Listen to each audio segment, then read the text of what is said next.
আসলে ছেলেটা একটু না ভয় করতেছে। আসলে আপনারা থুবেন না আমার গাড়ির যা যা জিনিস যত কিছু আছে সবকিছু ভাঙকে চুরমার করে দিবেন, তাই না?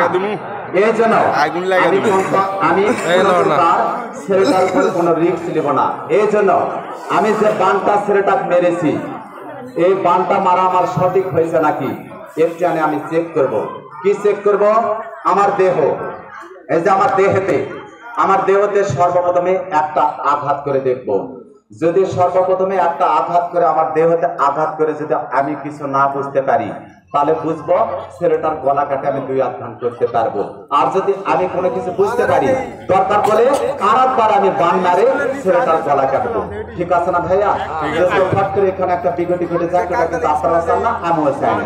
অর্থাৎ আমার নিজের দেহ আগে একটা আঘাত করে দেখবো, তারপর ছেলেটার গলাটা কাটবো। আর যে আঘাতটা আমার নিজের দেহ দেখবো, মানুষের যেটা সবচেয়ে নরম